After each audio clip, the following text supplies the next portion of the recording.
na Epístola de Paulo a Filemão.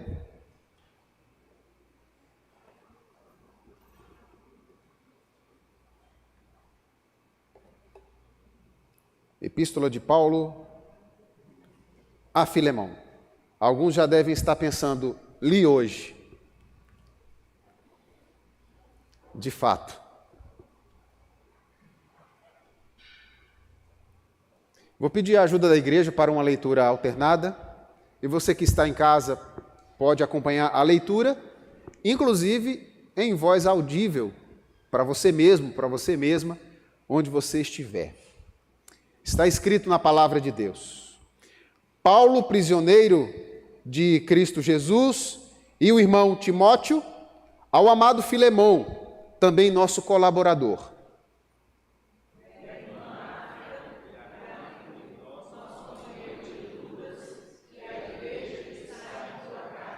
Graça e paz a vós outros, da parte de Deus, nosso Pai, e do Senhor Jesus Cristo.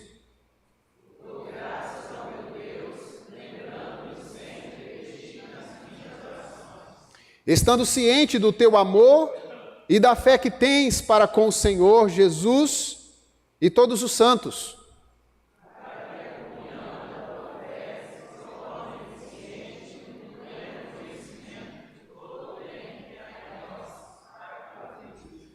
Pois, irmão, tive grande alegria e conforto no teu amor, porquanto o coração dos santos tem sido reanimado por teu intermédio.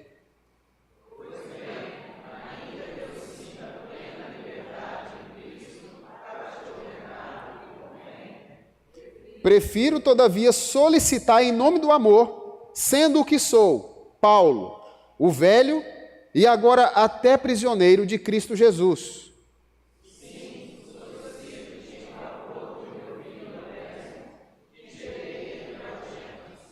Ele antes te foi inútil, atualmente, porém, é útil a ti e a mim.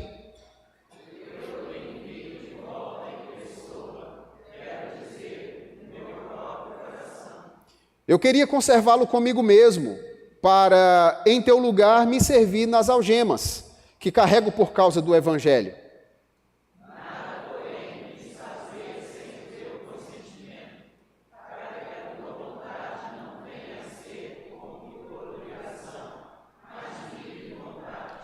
Pois acredito que ele veio a ser afastado de ti temporariamente, a fim de que o recebas para sempre.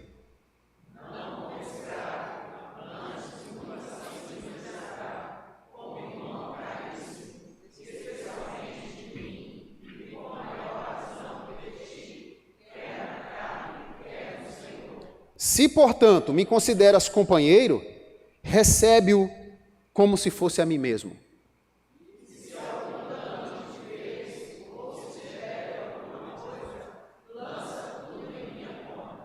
Eu, Paulo, de próprio punho o escrevo, eu pagarei, para não te alegar que também tu me deves até a ti mesmo.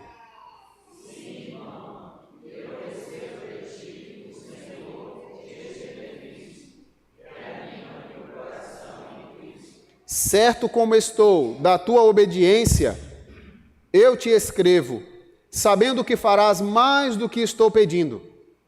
E ao mesmo tempo, prepara também pousada, pois espero que em vossos corações vos seja restituído. Saúdam-te, Epáfras, prisioneiro comigo, com Cristo Jesus.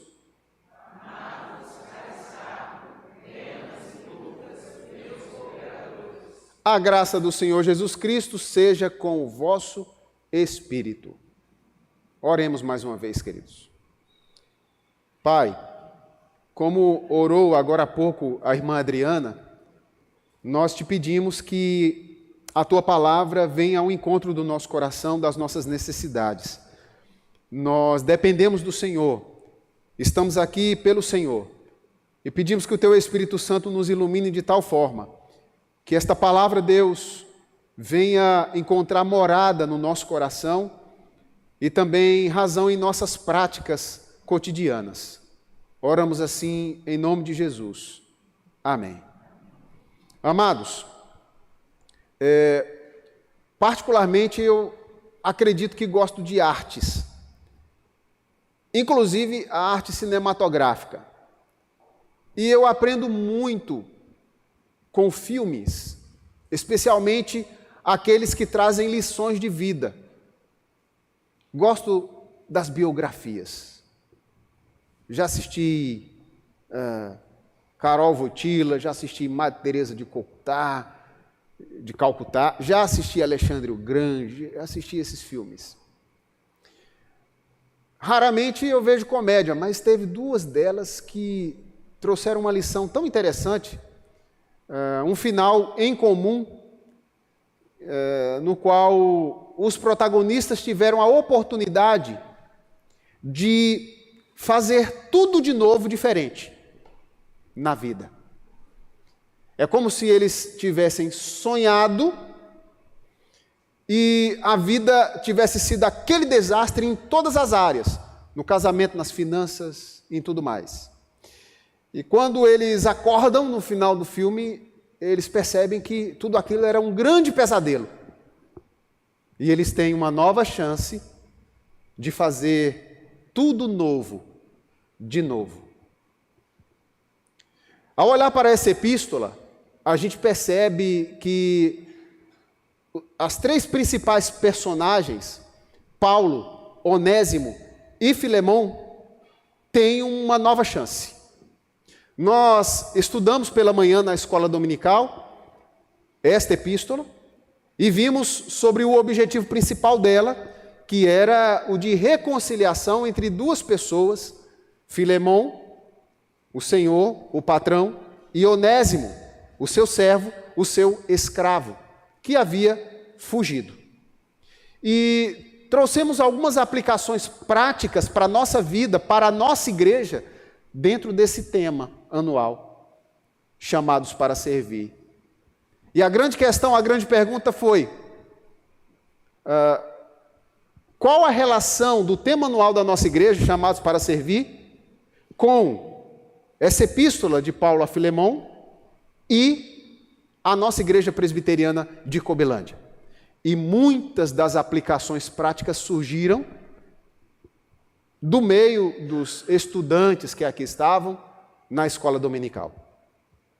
Pois bem, algumas outras aplicações práticas nós trouxemos para agora. Por isso, o tema da mensagem é uma nova chance. Uma nova chance. Todos nós precisamos de uma nova chance na vida. E esses homens, Paulo, Onésimo e Timóteo, cada um em sua particularidade, e ao mesmo tempo na coletividade, tiveram novas chances. Por que na coletividade? Porque os três, de maneira direta ou indireta, estavam envolvidos com a igreja de Colossos. Por isso Paulo escreve aos Colossenses e, ao que tudo indica, aproveita a viagem, considerando toda a dificuldade da época de se escrever. Não é como hoje, que você manda um zap aqui e ele instantaneamente, supersonicamente, no ato, aparece lá do outro lado do mundo. Em aproximadamente 1.800 quilômetros de distância, que separavam ali Roma de Colossos, Paulo se comunica por cartas. Ele está preso em Roma. E de lá, ele então pastoreia, ele orienta, e ele tem uma grande missão. E meus irmãos, olhando para o personagem Onésimo, nós percebemos que ele tem uma nova chance de reparar. De reparar. Tem coisa que, se tivéssemos uma nova chance, faríamos diferente. Talvez você tenha entrado aqui nesta noite com alguma ou algumas dessas coisas que você faria diferente com toda certeza. Eu faria diferente. Talvez você tenha entristecido tanto alguém, talvez você tenha feito tão mal a alguém, que você pensa, meu Deus, só Cristo me perdoando, para eu me sentir perdoado de fato, e estar tranquilo de que está tudo certo. Caso contrário, aquilo vai te incomodando, aquilo vai corroendo seu coração, vai destroçando a sua alma, e você não tem paz, simplesmente não tem paz. Eu imagino que faltava algo aqui na vida de Onésimo, faltava paz. A paz dele ouvir do seu Senhor, do seu patrão, uma palavra do tipo, está tudo certo, eu te perdoo, bora para frente. É tudo que a gente precisa ouvir daquele a quem a gente ofendeu. Especialmente nós cristãos. Precisamos buscar isso, essa paz e esse perdão na vida daqueles que nós ofendemos. E Onésimo agora era crente. Nós sabemos que, ao que tudo indica, quando ele vivera com o seu senhor Filemão, ele não conhecia a Cristo. Mas, fugindo do seu senhor, indo para Roma, ele encontra-se com Paulo, alguma coisa aconteceu dentro do plano divino, porque acima de tudo está o plano de Deus para juntá-los. Alguma coisa aconteceu, talvez a familiaridade, o fato dele conhecer a igreja de Colossos, e especialmente Filemão, que era quem hospedava aquela igreja em sua casa. Tudo isso fez com que Paulo e Onésimo se encontrassem de alguma forma, e Onésimo ouvisse de fato o evangelho de Cristo, que é poderoso para transformar vidas, e ele foi transformado. Ele mudou de vida. E ele agora tem uma grande oportunidade, uma nova chance de reparar algumas coisas. Ele teve a chance de reparar um prejuízo. Sim, eu estou me referindo a prejuízo financeiro. Porque perder um escravo naquela época era perder um bem. A gente não vai entrar na discussão da questão escravagista, não. Porque isso é histórico, isso dá pano para manga para a gente conversar aqui. Mas a gente não pode fugir do fato de que era o contexto. Era o contexto. Era o que acontecia na época.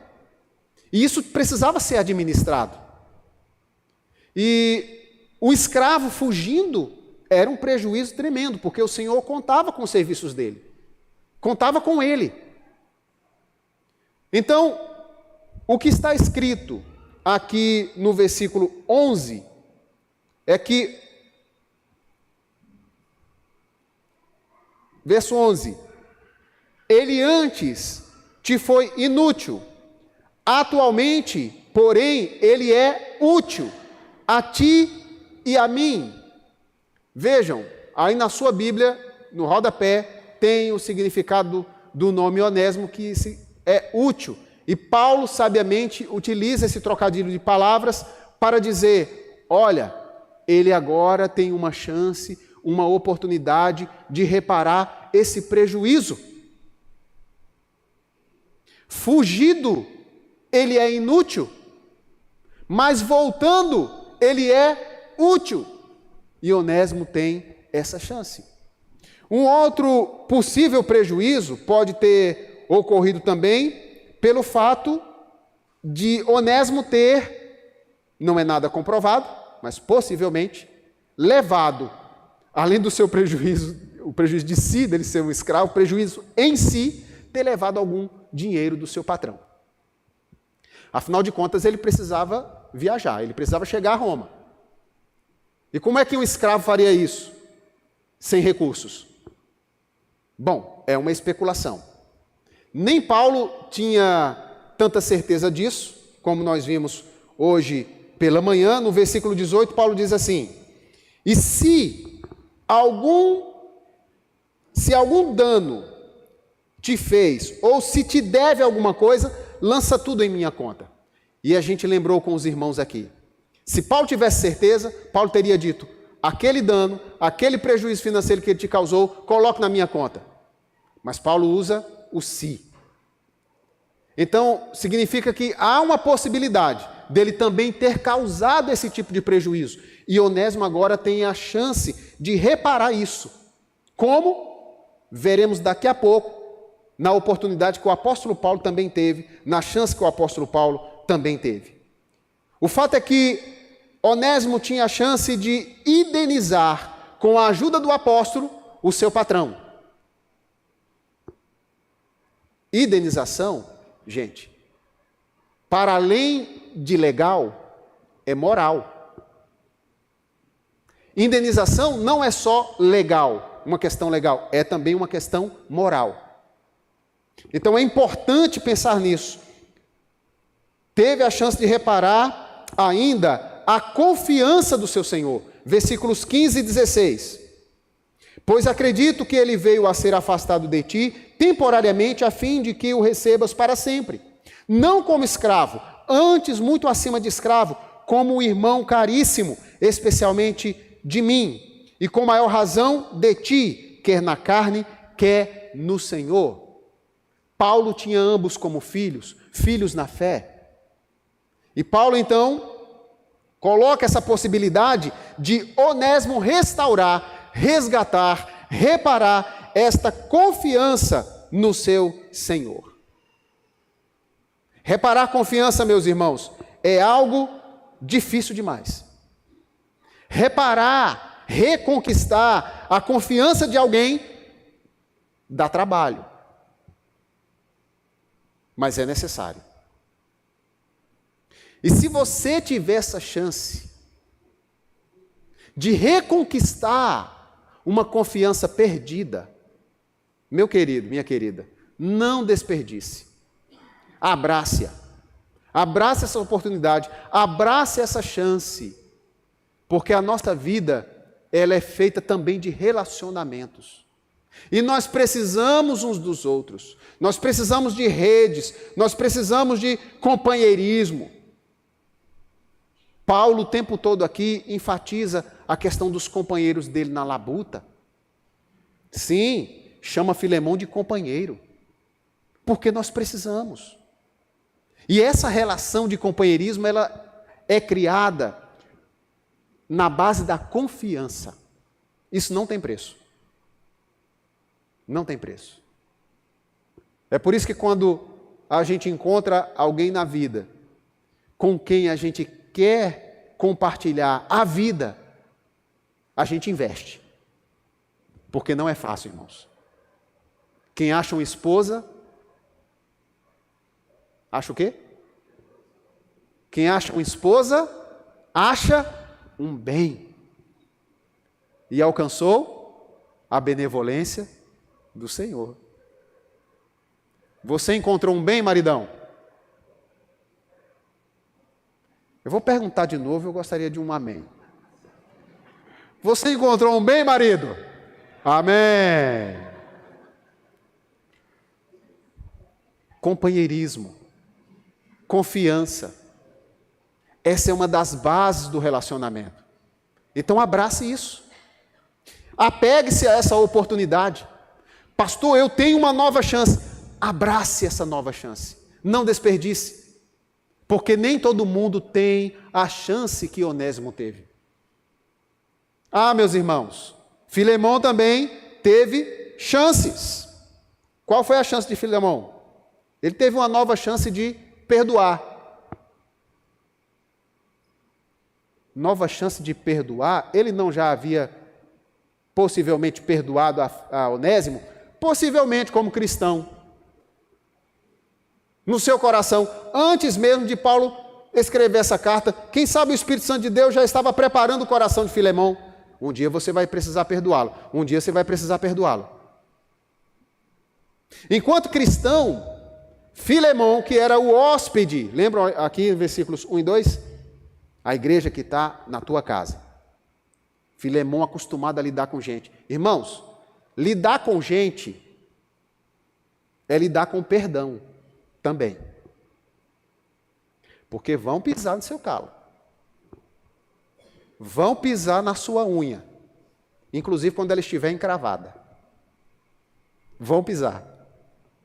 Você precisa estar preparado para isso também. E Filemão lidava com gente. Lidava com igreja, lidava com irmãos. Ele fora chamado para servir. E nesse chamado do serviço, o que ele faz? Perdoa. Agora ele tem a chance de perdoar aquele que talvez tenha sido a pessoa que mais lhe ferira na vida. Tem gente que fere mais do que outras. Tem gente que vai espetando devagarzinho, né? Vai ferindo devagarzinho. Uma cutucada aqui, outra cutucada ali. Quando você vê, você já está perdendo a paciência. Mas tem gente que é demais. É uma só e basta para arruinar, desmoronar todo o castelo de relacionamento que fora tão delicado e trabalhosamente construído. O fato é que Onésimo fez isso em relação a Filemão e Filemão precisava perdoá-lo. Eu ouvi uma definição de perdão, eu não sei de quem. Eu não sei se foi do reverendo Hernandes. Alguém disse, perdoar é lembrar sem sentir dor. Talvez você também já tenha ouvido essa definição. Perdoar é lembrar sem sentir dor. Acontece, meu irmão, acontece, minha irmã, que há perdão que precisa vir acompanhado do relacionar-se de novo. Aí é que são elas. E no caso de Filemão, ele precisava fazer isso. Ele precisava simplesmente receber Onésimo de volta. Essa é a luta de Paulo aqui o tempo todo.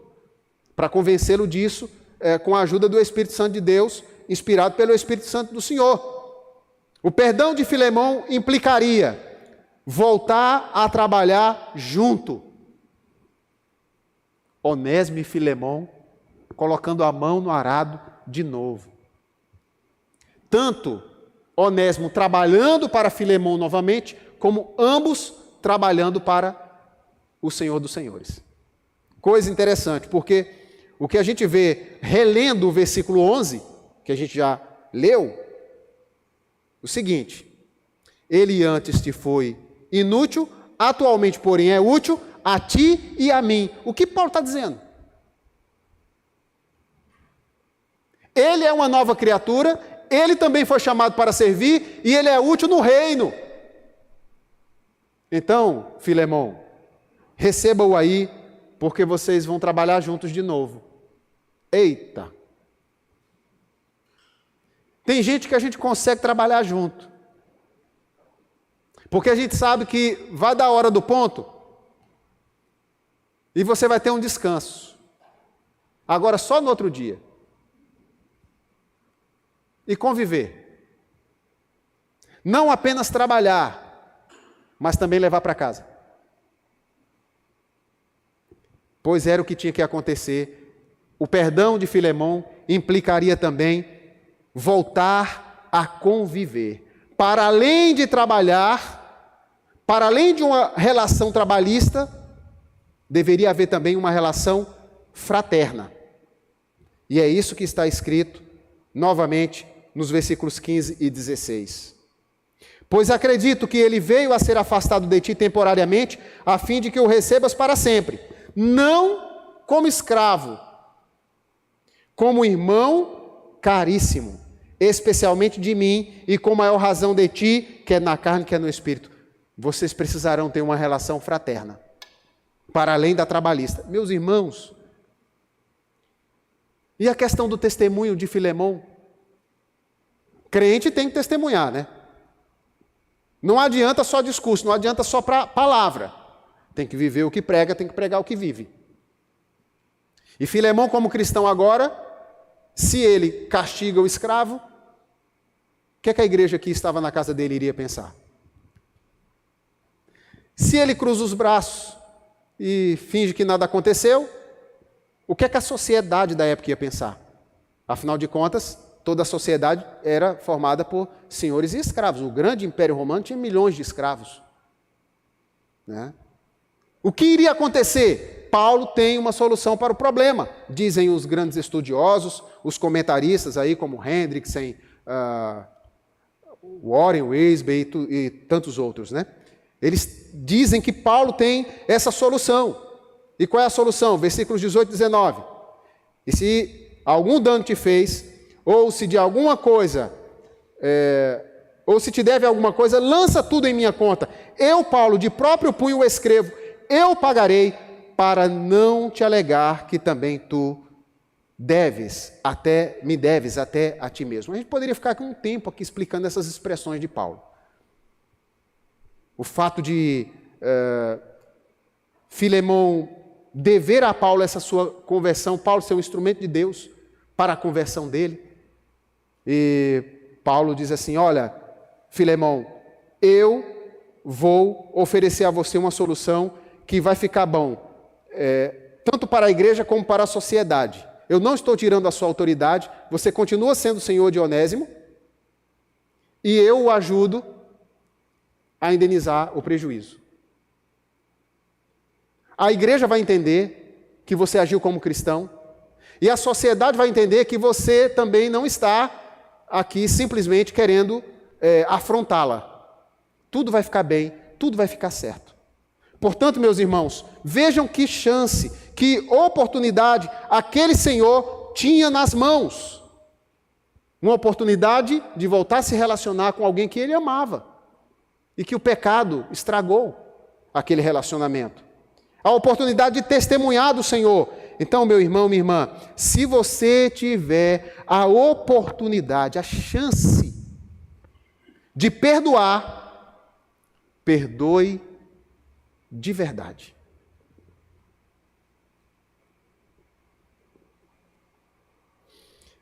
Eu perdoo. Ele lá e o cá. Eu perdoo. Ela lá no Iapoque e eu lá no Chuí.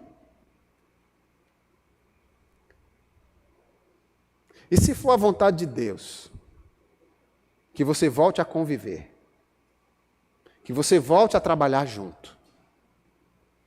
Aí você vai me dizer assim, só a graça, né, pastor? É. E o que é que está acontecendo aqui? Graça purinha. Graça de Deus. Esse episódio não está aqui, meus irmãos, de enfeite. Esse episódio está aqui para nos ensinar que nós temos chances na vida. Temos oportunidades na vida, oportunidades que Deus nos dá, portas que Deus nos abre, para que a gente aproveite. Então aproveite, santo, santa de Deus. Aproveite. Repare, perdoe, mas também reconcilie. Qual era a nova chance de Paulo? De ser um intermediador. Paulo tinha a chance de intermediar uma situação. Então, conhecendo a história de Paulo como a gente conhece, vocês sabem, antes da sua conversão, ele era um mediador?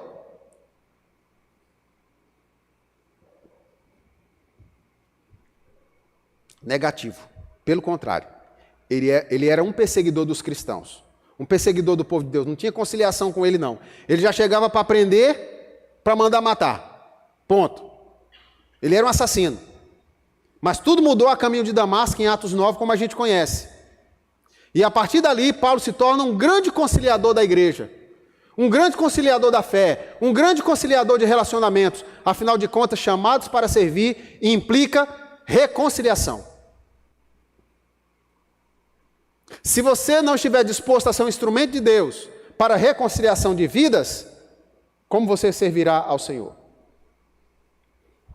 Paulo era esse que escrevia às igrejas dizendo, gente, tem que ser assim, tem que ser assado. A palavra de Deus nos diz isso. Jesus nos ensinou assim. Pastores, líderes, membros da igreja, é assim que precisa caminhar. Paulo teve essa chance e ele também aproveitou a chance de se apresentar usar de uma maneira diferente. Explique melhor, pastor. Versículo 1. Paulo, prisioneiro de Cristo. Eu disse para vocês que, muito possivelmente, a carta de Filemão foi enviada juntamente com a de Colossos, porque estava tudo uma viagem só, né? Pois vamos lá em Colossenses. Falei Colossenses, né? Vamos lá em Colossenses.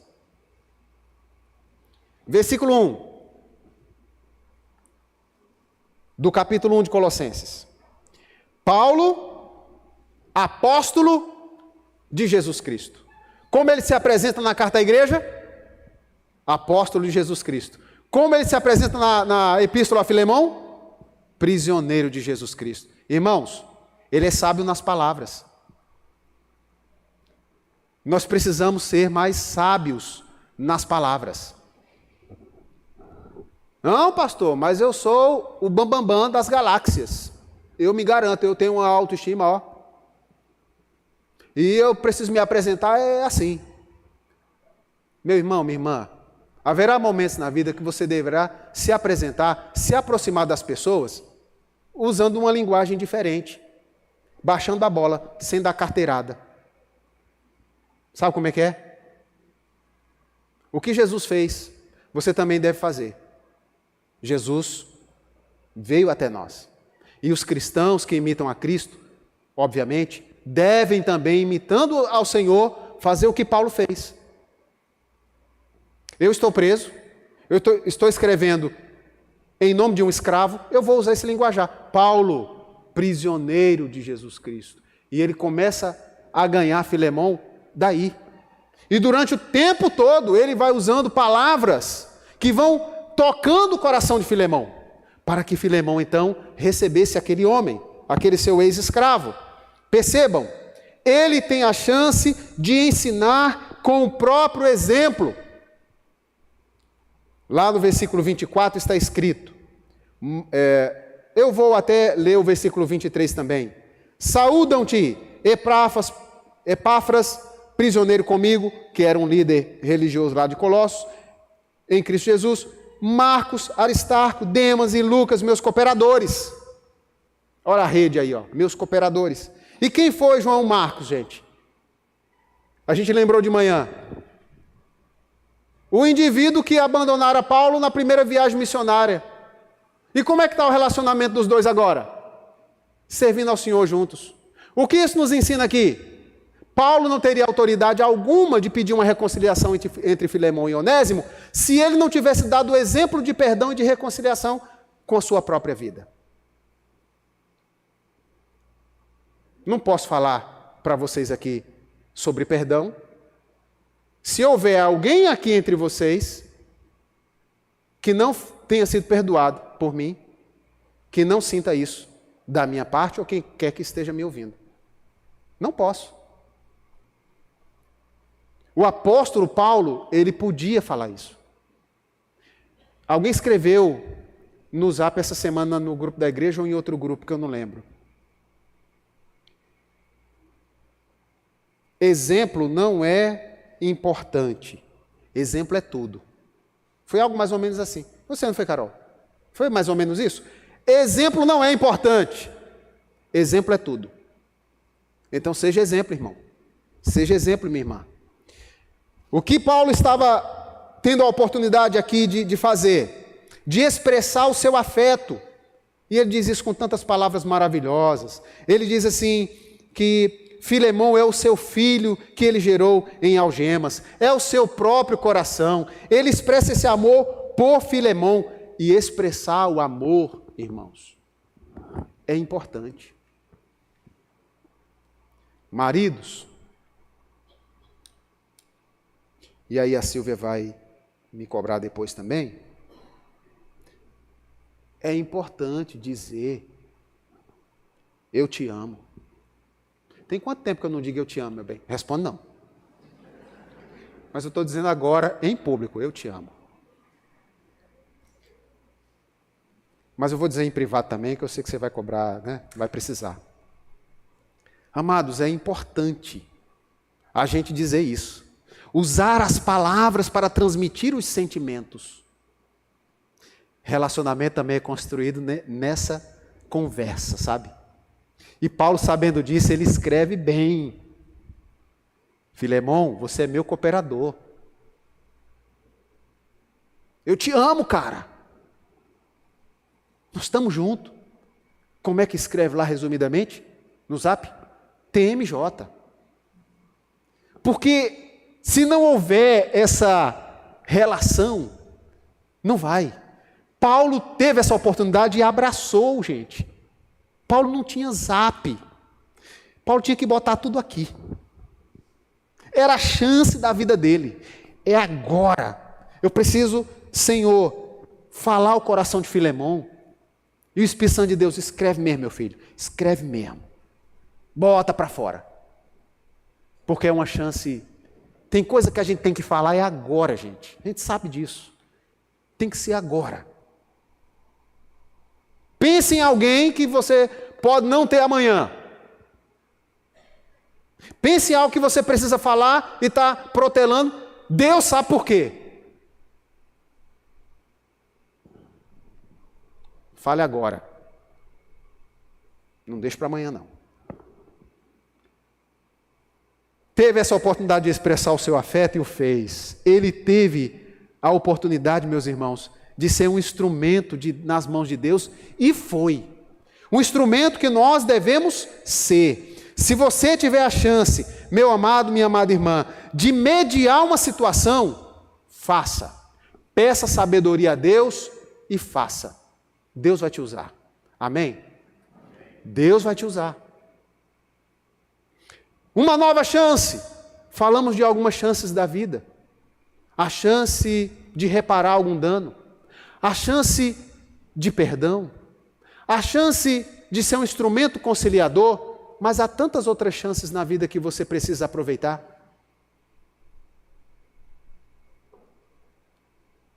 Que oportunidade Deus está te dando? E qual oportunidade Deus vai te dar amanhã, segunda-feira? Que porta se abrirá? Em 2023, para a sua vida, aproveite essa chance, aproveite essa oportunidade. E que Deus te ajude, que Deus me ajude e que Deus nos ajude. Amém? Vamos orar? Vamos fechar os olhos, vamos falar com Deus. Amado Deus, soberano Pai, nós queremos colocar a vida de cada irmão aqui em Tuas mãos, certos de que o que aconteceu ali com Onésimo e Filemão já foi aplicado na história, por Martinho Lutero, por exemplo, e tantos outros pregadores, que nós somos como Onésimo. Nós precisamos de uma nova chance e em Cristo Jesus o Senhor nos deu essa chance. A chance, a oportunidade de sermos nova criatura em Cristo. De nos aproximarmos da mesa do Senhor com o coração tranquilo em Tua presença. A chance de perdoar, a chance de reparar, a chance de mediar, a chance de fazer tantas outras coisas boas na vida. De demonstrar afeto. Pai, nos ajude nisso como igreja do Senhor. Nós somos chamados para servir e nós estamos aqui com essa vontade de servir ao Senhor e de glorificar o Teu nome. Nos ajude nisso, eu te peço, em nome de Jesus. Amém. Amados irmãos, nós estamos chegando ao final de mais um culto de louvor e gratidão a Deus e adoração, e nós não poderíamos encerrar sem esse momento tão importante, que é o momento de participarmos da ceia do Senhor. Portanto, eu convido os presbíteros